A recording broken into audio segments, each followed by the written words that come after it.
सभी प्यारे दोस्तों का स्वागत है सार्थक कोचिंग क्लासेस में। जैसा कि आप सभी प्यारे साथियों को पता है, हमारी हिंदी की सभी एक दिवसीय एग्जाम्स के लिए कंप्लीट हिंदी की चैप्टर वाइज क्लास चल रही है, जिसमें दोस्तों हम हर चैप्टर का रिवीजन कर रहे हैं। क्या कर रहे हैं? रिवीजन कर रहे हैं। अब तक हमने बहुत सारे चैप्टरों का रिवीजन कर लिया है। यदि आपने इससे पहले की क्लासेस नहीं देखी तो उनको अवश्य देख लें। उसकी लिंक मैंने आपको नीचे डिस्क्रिप्शन में दे दी है। ठीक है, अब जो हमारा नया चैप्टर है, आज हम किस चैप्टर की रिवीजन करेंगे? आज हम करेंगे रस और छंद। आज हम दो चैप्टरों की रिवीजन करेंगे, एक तो रस की और एक छंद की। ठीक है, ये चैप्टर आपके लिए काफी इंपॉर्टेंट होने वाला है, तो आप इस क्लास को शुरू से लेकर अंत तक अवश्य देखना। ठीक है, तो चलिए बिना देर के हुए हमारी हिंदी की आज की क्लास स्टार्ट करते हैं। लेकिन उससे पहले जो प्यारे दोस्त नए हैं वो चैनल को सब्सक्राइब कर लेंगे, वीडियो को लाइक कर देंगे, दोस्तों में शेयर कर देंगे। ठीक है दोस्तों, चलिए अपनी क्लास स्टार्ट करते हैं। हमारा पहला क्वेश्चन है दोस्तों, आचार्य भरत मुनि ने रसों की संख्या कितनी मानी है? आचार्य भरत मुनि ने रसों की संख्या कितनी मानी है? जब मैंने आपको बताया था, जब मैंने आपको थ्योरी क्लासेस पढ़ाई थी रस और छंद की, तब मैंने आपको बताया था, है ना, कितने रस होते हैं, कितने वो होते हैं। यदि आपने थ्योरी क्लासेस नहीं देखी हैं तो पहले आप उनको अवश्य देख लें, तभी आपको ये चीजें समझ में आएंगी। क्योंकि थ्योरी क्लासेस में मैंने आपको डिटेल से बताया रस क्या होते हैं, रस कितने प्रकार के होते हैं, उनके क्या क्या अंग होते हैं, सब कुछ मैंने आपको थ्योरी क्लासेस में बताया। तो पहले आप थ्योरी क्लासेस को देख लें, फिर उसके बाद इस क्लास को देखें। ठीक है, तो चलिए पहला क्वेश्चन है, आचार्य भरत मुनि ने रसों की संख्या कितनी मानी है? तो आचार्य भरत मुनि ने रसों की संख्या मानी है 8। कितनी मानी है? 8, यानी ऑप्शन नंबर सी हमारा बिल्कुल सही आंसर हो जाएगा। आचार्य भरत मुनि ने रसों की संख्या कितनी मानी है? 8 मानी है। कौन कौन से रस है मैं आपको एक बार याद करा देता हूँ, आप याद कीजिए। ठीक है, देखिए मेरे साथ बोलिए आप भी, आपको रिवाइज हो जाएंगे। एक तो है श्रृंगार रस। कौन सा है? श्रृंगार रस, हास्य रस, रौद्र रस, करुण रस, वीर रस, अद्भुत रस, विभत्स रस और भयानक रस। कौन कौन से एक बार फिर से रिवाइज कीजिए, आपको याद होने चाहिए। ठीक है, एक है श्रृंगार रस, हास्य रस, रौद्र रस, करुण रस, वीर रस, अद्भुत रस, विभत्स रस और एक भयानक रस। तो ये तो 8 रस माने किसने? भरत मुनि ने। और कौन सा रस नहीं माना, ये एग्जाम में काफी पूछा जाता है कि आचार्य भरत मुनि ने कौन सा रस अपने रसों में नहीं माना है। तो रस कौन सा नहीं माना है? शांत रस नहीं माना है। कौन सा? शांत रस उन्होंने नहीं माना है। वैसे टोटल संख्या कितनी होती है रसों की? अगर आपसे एग्जाम में पूछे रसों की कुल संख्या कितनी है, क्या रसों की कुल संख्या कितनी है, तो आप बताएंगे 9 है। कितनी है? 9 है रसों की कुल संख्या। कितनी? 9। लेकिन यदि आपसे पूछे आचार्य भरत मुनि ने रसों की कुल संख्या कितनी बताई है, तो आप बताएंगे 8 बताइए। कितनी? 8। क्यों? क्योंकि उन्होंने एक रस नहीं माना। कौन सा? शांत रस नहीं माना। शांत रस बाद में जोड़ा गया है। तो याद रखेंगे बिल्कुल, ये क्वेश्चन काफी एग्जाम में पूछा जाता है, बिल्कुल याद रखेंगे। बिल्कुल, कौन सा रस नहीं माना है? शांत रस नहीं माना है। ठीक है, और रसों की कुल संख्या कितनी होती है, तो आप बताएंगे 9 होती है। कितनी होती है? 9 होती है। ठीक है, नेक्स्ट क्वेश्चन है दोस्तों, करुण रस का स्थायी भाव क्या होता है? तो करुण रस का स्थायी भाव क्या होता है ये आपको बताना है। तो करुण रस का स्थायी भाव क्या होता है? स्थायी भाव से दोस्तों आपके एग्जाम में 1 से 2 क्वेश्चन अवश्य बनेगा।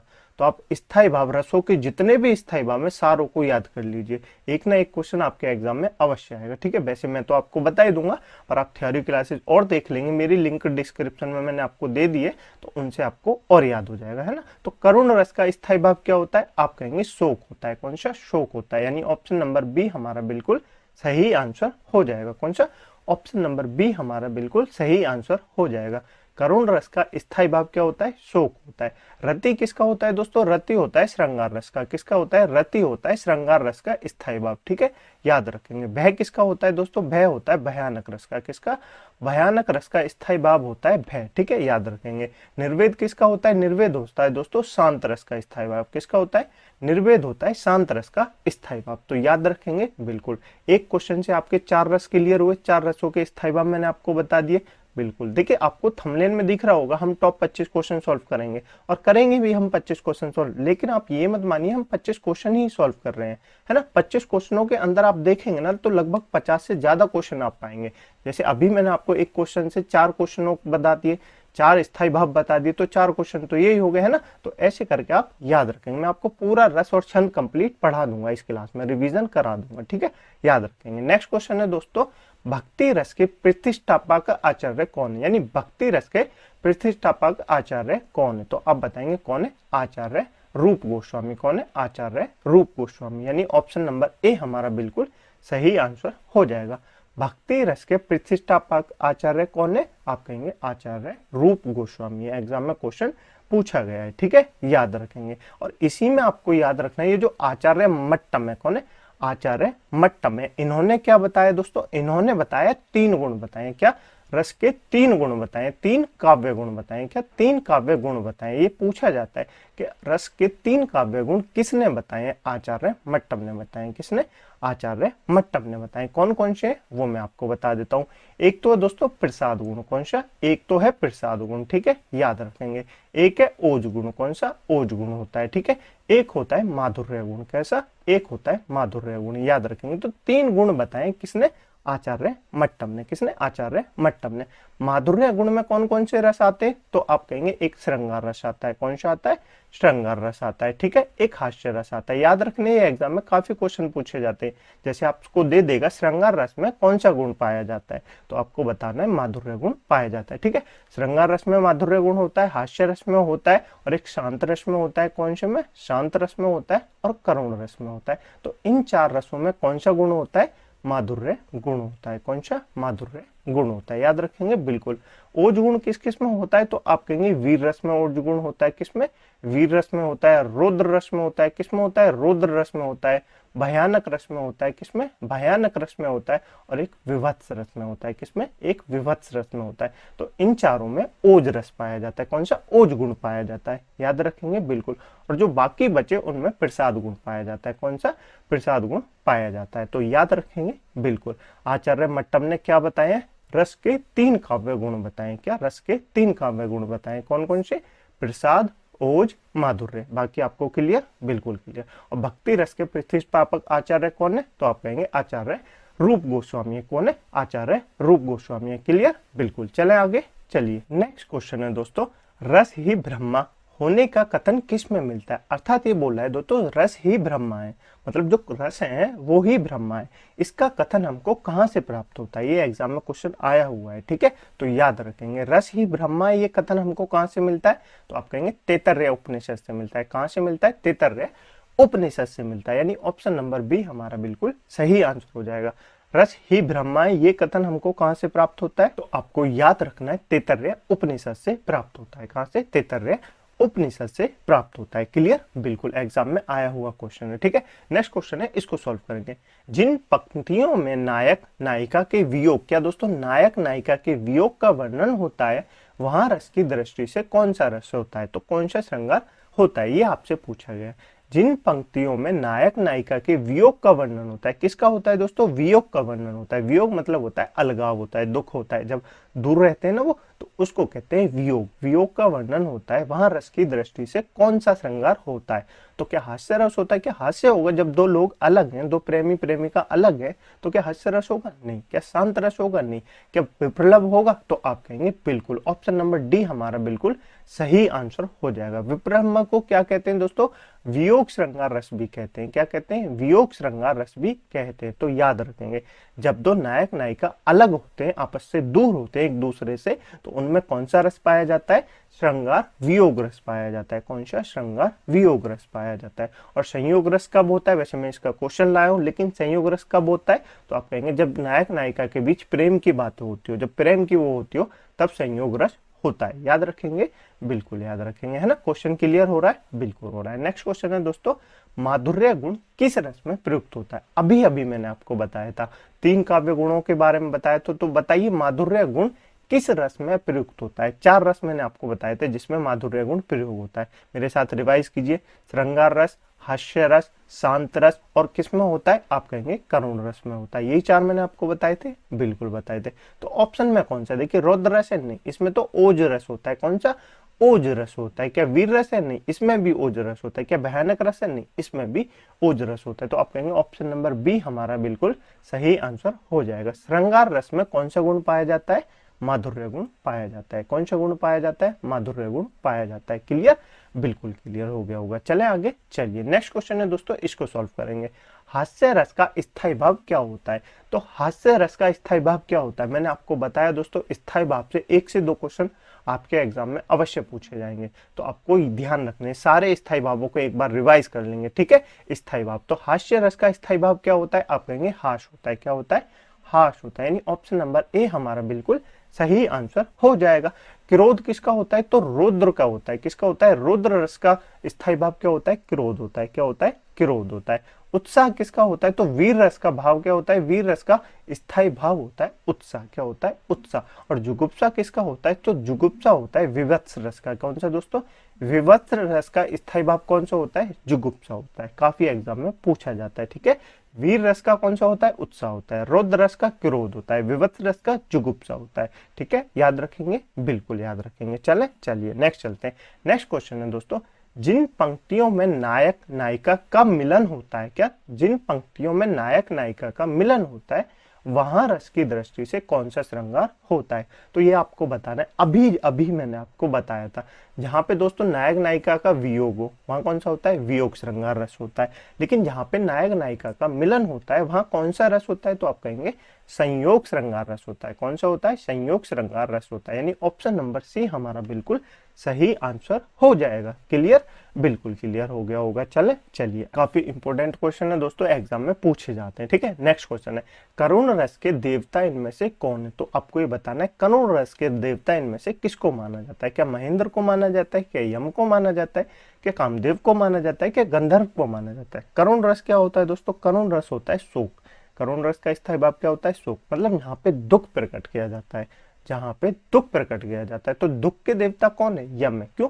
यम के कारण ही तो दुख आता है, यम के कारण ही तो दुख आता है। तो करुण रस के देवता किसको माना जाता है? यम को माना जाता है। किसको? यम को माना जाता है। याद रखेंगे, बिल्कुल याद रखेंगे। चलिए नेक्स्ट चलते हैं। रिपु आतन की कुंडली करी जोगनी चबात पीभी में पागी मनो जुबित जलेबी खात। यहाँ कौन सा रस है? देखिए आपको समझ में आ रहा है। यदि आपको इसका अर्थ पता है तो आप 2 से 3 सेकंड में बता देंगे। यदि आपको इसका अर्थ नहीं पता है तो आप सोचेंगे, लेकिन सोचिए। देखिए आपको कैसे पता चलेगा, देखिए बताइए।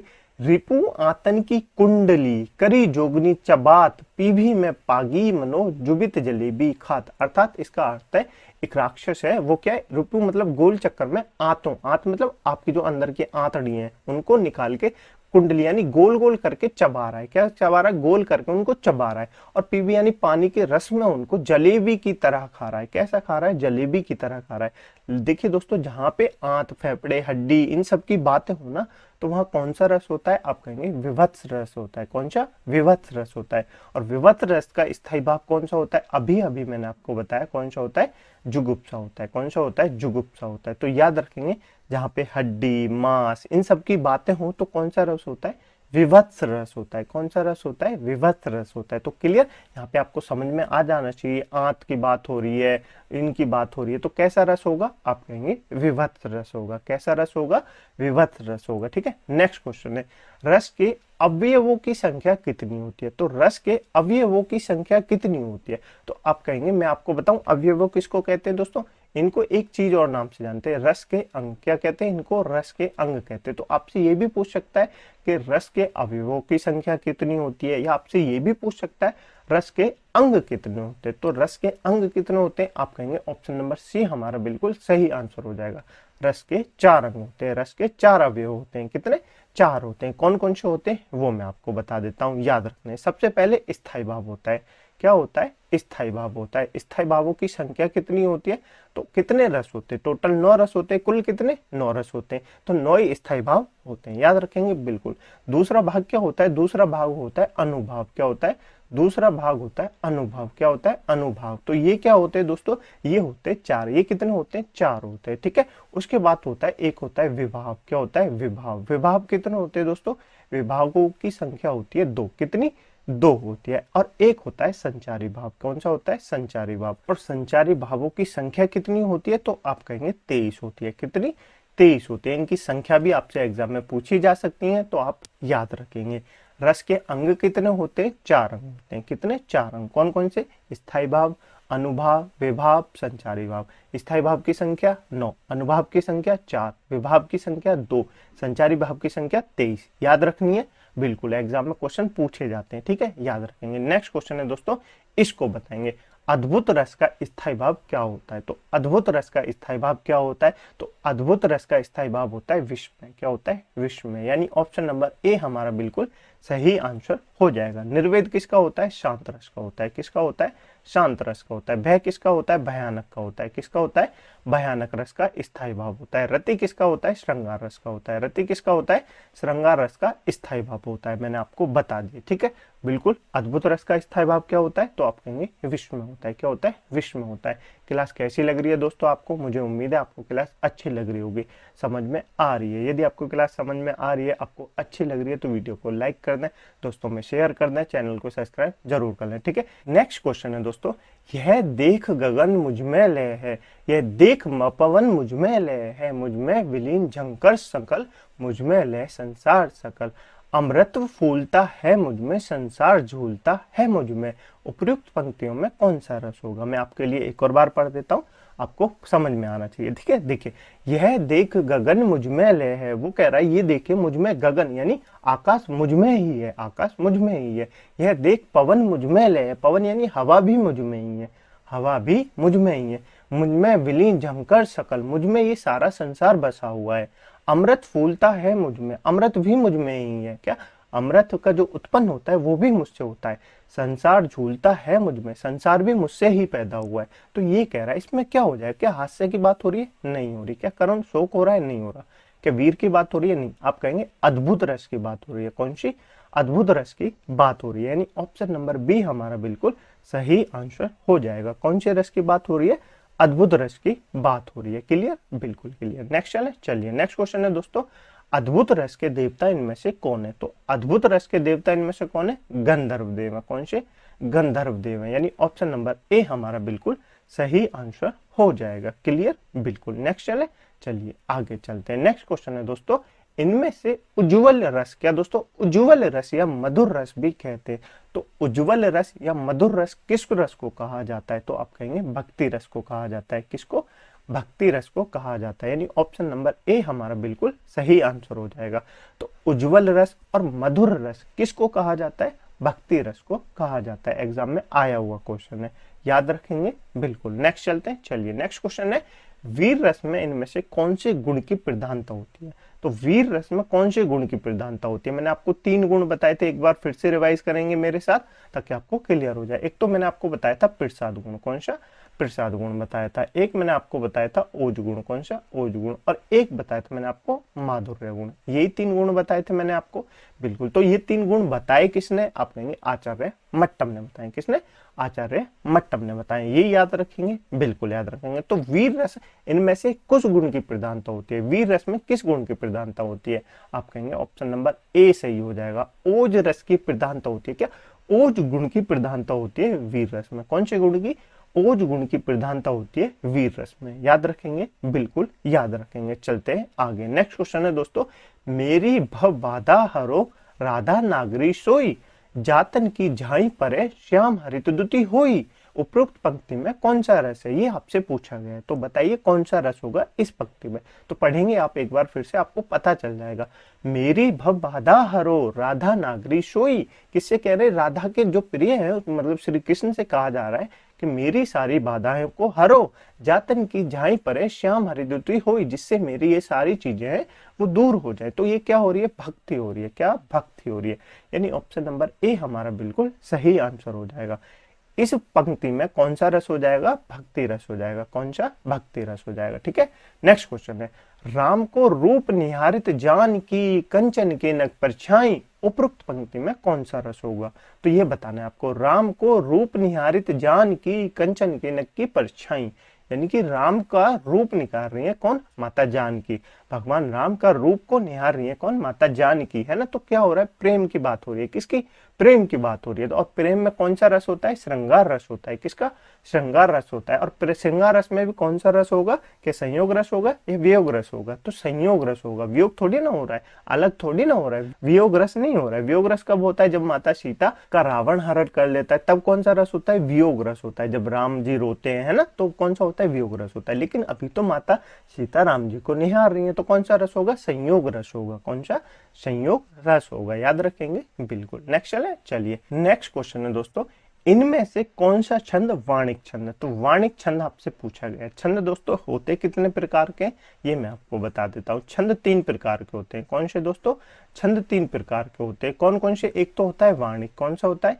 एक तो वाणिक छंद होता है, ठीक है। और एक कौन सा होता है? एक होता है मात्रिक छंद होता है। कैसा होता है? एक मात्रिक छंद होता है, ठीक है। और एक होता है मुक्तक छंद। कैसा? मुक्तक छंद होता है। कैसा होता है? मुक्तक छंद होता है, ठीक है। वाणिक छंद क्या होती है? वाणिक छंद जिसमें वर्णों की गिनती हो। जैसे मैं लिख दूं राम नाम, ऐसे करके लिख दो, तो गिनती किसकी होगी? रा की। 1 2 3 4 5 6, यानी वर्णों की गिनती हो। किसकी? वर्णों की गिनती हो, वो होती है वाणिक छंद। क्या होती है? वाणिक छंद। लेकिन जिनमें मात्रा की गिनती हो, जैसे हम मैंने लिखा है राम में कितनी है? 1 मात्रा होगी। आखिरी मात्रा है ना, इसमें 2 हो जाएंगी, इसमें 2 हो जाएंगी, इसमें 1 हो जाएगी। तो ये क्या होती है? ये मात्रिक छंद होती है। ये कैसे छंद होते हैं? ये मात्रिक छंद होते हैं, जिनमें मात्राओं की गिनती होती है ना। और मुक्तक छंद क्या होते हैं? मुक्तक छंद होते हैं जो वार्णिक और मात्रिक छंद से मुक्त होते हैं, जो वार्णिक भी नहीं होते ना मात्रिक होते। उनमें कुछ भी लिख दो, कहानी लिख दो, आपका नई कविताएं जो आजकल लिखी जानी है उनको लिख दो, वो होते हैं मुक्तक छंद। क्या होते हैं? मुक्तक छंद। तो याद रखेंगे, बिल्कुल याद रखेंगे, ठीक है। तो इनमें से कौन सा छंद वाणिक छंद है? वाणिक छंद के बारे में पूछा गया है। सोटा कैसा होता है दोस्तों? सोठा कैसा होता है? सोठा होता है, कौन सा होता है? आप कहेंगे मात्रिक छंद होता है, जिसमें 11-13 मात्राएं होती हैं। कितनी? 11-13 मात्राएं होती है। रोला कौन सा होता है? रोला भी एक मात्रिक छंद होता है, जिसमें कैसी? 11-13 मात्राएं होती हैं। कैसी? 11-13 मात्रा होती है। बाकी मैं इन सबके क्वेश्चन लाया हूं तो आपको और क्लियर हो जाएगा ना, तब मैं आपको बता दूंगा। बाकी इनमें कौन सा छंद जो वाणिक छंद है वो होगा सवैया। कौन सा? सवैया, यानी ऑप्शन नंबर बी हमारा बिल्कुल सही आंसर हो जाएगा। सवैया छंद में वर्णों की गिनती होती है, ना कि मात्रा की गिनती। किसकी? वर्णों की गिनती होती है, ना कि मात्रा की गिनती। याद रखेंगे बिल्कुल। बाकी आप और देख लेंगे वाणिक छंद कौन से होते हैं, इसीलिए मैं आपको कह रहा हूँ थ्योरी क्लासेस अवश्य देखें। थ्योरी क्लासेस देखने के बाद ही आप इस क्लास को देखें। थ्योरी क्लास से जितना आपको समझ में आ जाएगा ना, इससे उतना नहीं आएगा, यकीन मानिए, ठीक है। नेक्स्ट क्वेश्चन है दोस्तों, आला छंद में कितनी मात्राएं होती हैं? तो आला छंद में कितनी मात्राएं होती हैं? आला छंद कैसा हो गया? पहली बात तो मात्राएं पूछा है तो मात्रिक छंद होगा, जाहिर सी बात है। कैसा? आला छंद कैसा है? मात्रिक छंद है। याद रखेंगे। इसमें कितनी मात्राएं होती हैं? तो आप कहेंगे 31 मात्राएं होती हैं। कितनी? 31 मात्राएं होती हैं, यानी ऑप्शन नंबर सी हमारा बिल्कुल सही आंसर है। काफी एग्जाम में पूछा गया है। आला छंद को दोस्तों वीर छंद भी कहते हैं। कौन सा? वीर छंद भी कहते हैं। याद रखेंगे। क्यों? आला किसके रूप में गाई जाती है? आला वीरता के रूप में गाई जाती है। किसके? वीरता के रूप में गाई जाती है। जहां आपने देखा होगा बुंदेलखंड इलाके में, यदि आप कभी गए हो तो वहां पे आला गाई जाती है। क्या गाई जाती है? आला गाई जाती है। इसलिए आला को वीर छंद भी कहते हैं, है ना। अभी आला कब गाई जाती है? वीर, उनकी वीरता के बारे में बताने के लिए आला गाई जाती है, तो उसको वीर छंद भी कहते हैं। याद रखेंगे बिल्कुल। इसमें कितनी मात्राएं होती हैं? 31 मात्राएं होती हैं। कितनी? 31 मात्राएं। चलें आगे, चलिए। नेक्स्ट क्वेश्चन है दोस्तों, कुंडलिया छंद में किन 2 छंदों से बनता है? जो कुंडलिया छंद है किन 2 छंदों से बनता है, तो ये आपको बताना है। मैंने आपको कैसे याद कराया था, याद बताइए दोस्तों। कुंडलिया छंद कैसे बनता है? जब कोई आपके कुंडल छीन के ले जाए। जब कोई आपके कुंडल छीन के ले जाए तो आप किसके पास जाएंगे? डॉक्टर के पास जाएंगे। किसके पास जाएंगे? डॉक्टर के पास जाएंगे। ऐसे तो याद कराया था, बिल्कुल। डी से क्या हो गया? डी से हो गया दोहा। क्या हो गया? डी से हो गया दोहा। आर से क्या हो गया? आर से हो गया रोला। कौन सा हो गया? आर से क्या हो गया? रोला। तो दोहा और रोला से मिलके बनता है कुंडलिया छंद। कितना? कुंडलिया छंद, यानी ऑप्शन नंबर ए हमारा बिल्कुल सही आंसर हो जाएगा। 2 किसके? 2 चरण तो होते हैं दोहा के, और 4 चरण किसके होते हैं? 4 चरण होते हैं रोला के। तो कुंडलिया छंद में टोटल चरणों की संख्या कितनी होती है? आप कहेंगे 6। कितनी होती है? 6। यानी कि कुंडलिया छंद में टोटल कितने चरण होते हैं? 6। 2 तो दोहा के होते हैं और 4 किसके होते हैं? रोला के होते हैं। 4 किसके होते हैं? रोला के होते हैं। कुंडलिया को पहचानने की ट्रिक मैंने आपको बताई थी, याद कीजिए। कुंडलिया को पहचानने की ट्रिक क्या होती है? जब मैंने आपको पढ़ाया था छंद, तो बताइए कौन सी बताई थी? तो आप कहेंगे मैंने बताया था जिस शब्द से स्टार्ट होता है कुंडलिया छंद उसी से अंत होता है। जिस शब्द से स्टार्ट होता है उसी से अंत होता है। जैसे किसी शब्द ले लूं मैं, यहाँ पे लिख दूं जब। क्या लिख दूं? जब। जब मैंने लिख दिया तो जब से कोई कविता स्टार्ट हुई है, जब से कोई छंद स्टार्ट हुआ है, तो अंत जो होगा ना, यानी छठा जो छंद होगा वो लास्ट में जब ही होगा। जब ही होगा। तो यानी जिस शब्द से कोई छंद स्टार्ट होता है और उसी शब्द पे जब वो छंद खत्म हो जाता है तो कौन सा छंद होता है? आप कहेंगे कुंडलिया छंद होता है। कौन सा छंद होता है? कुंडलिया छंद होता है। यही मैंने आपको बताने की कोशिश की थी, बिल्कुल मैंने आपको बताया था यदि आपने थ्योरी पढ़ी हो। नेक्स्ट क्वेश्चन है दोस्तों, रोला छंद में कितनी मात्राएं होती हैं? तो रोला छंद में कितनी होती हैं? आप कहेंगे ऑप्शन नंबर डी हमारा बिल्कुल सही आंसर हो जाएगा। रोला छंद में 24 मात्राएं होती हैं। कितनी होती हैं? 24 मात्राएं होती हैं। पहचानते कैसे हैं दोस्तों? देखिए सोठा में भी 24 मात्राएं होती हैं, सोठा में भी 24 मात्राएं होती है ना, बिल्कुल होती हैं, 11 13, तो इसमें भी 24 मात्राएं होती हैं। तो रोला और सोठा में अंतर कैसे करें? यदि ऑप्शन में दोनों दे दिए जाएं तो हम कौन सा पता लगाएंगे कि इसमें रोला है या सोठा है? तो सोठा को पहचानने की मैंने आपको 3 चीजें बताई थी। क्या बताई थी? एक चीज मैंने आपको बताई थी, इसमें जो विषम चरण होते हैं, क्या होते हैं? इसमें जो विषम चरण होते हैं, सोठा में विषम चरण होते हैं, उनमें तुक मिलती है। क्या मिलती है? तुक मिलती है, यानी लय मिलती है। उसको क्या कहते हैं? उसको सोठा कहते हैं। विषम चरणों में तुक मिलती है ना। दूसरा मैंने आपको क्या बताया था? दूसरा मैंने आपको बताया था इसमें 2 चरण होते हैं। कितने? 2 चरण होते हैं। कैसे कैसे होते हैं? पहले तो यहाँ से स्टार्ट होगा, फिर यहाँ कॉमा लगेगा, फिर यहाँ खत्म होगा, फिर एक यहाँ से होगा, फिर एक यहाँ से। तो कितने चरण हो गए? 2 चरण होते हैं। कितने? 2 चरण होते हैं। और तीसरी पहचान मैंने आपको क्या बताई थी? मैंने बताई थी अंत में। क्या दोस्तों? लिखिए अंत में। क्या? अंत में लघु वर्ण होता है। क्या होता है? अंत में लघु वर्ण होता है। तो 3 पहचान मैंने आपको सोठा की बताई थी। कौन कौन सी? एक तो विषम चरण। कौन सा? एक तो विषम चरण होता है जिसमें तुक मिलती है, ठीक है। और क्या बताया था? 2 चरण होते हैं। कितने चरण होते हैं? 2 चरण होते हैं। और अंत में लघु वर्ण होता है। तो ये मैंने सोठा की पहचानने के आपको 3 तरीके बताए थे। जिस छंद में दोस्तों ये तीनों चीजें हों वो कौन सा होगा? सोठा छंद होगा। कौन सा? सोठा छंद होगा। याद रखेंगे बिल्कुल। रोला में भी 24 मात्राएं होती हैं। तो मैंने आपको दोनों में अंतर समझा दिया, बिल्कुल समझा दिया। छप्पे किन 2 छंदों का मिश्रण है? तो छप्पे किन 2 चरणों के मेल से बना है? तो छप्पे मैंने आपको कैसे याद किया था? जब बारिश होती है तो कैसे करते हैं? पानी में कैसे करते हैं? छप छप। कैसे करते हैं? छप छप। और पानी भी कैसा होता है? आरओ का होता है। कैसा? आरओ का होता है ना, याद रखिएगा। आर से रोला। कौन सा? आर से रोला हो गया। ओ से कौन सा हो गया? उल्लाला हो गया। आर से रोला हो गया और ओ से कौन सा हो गया?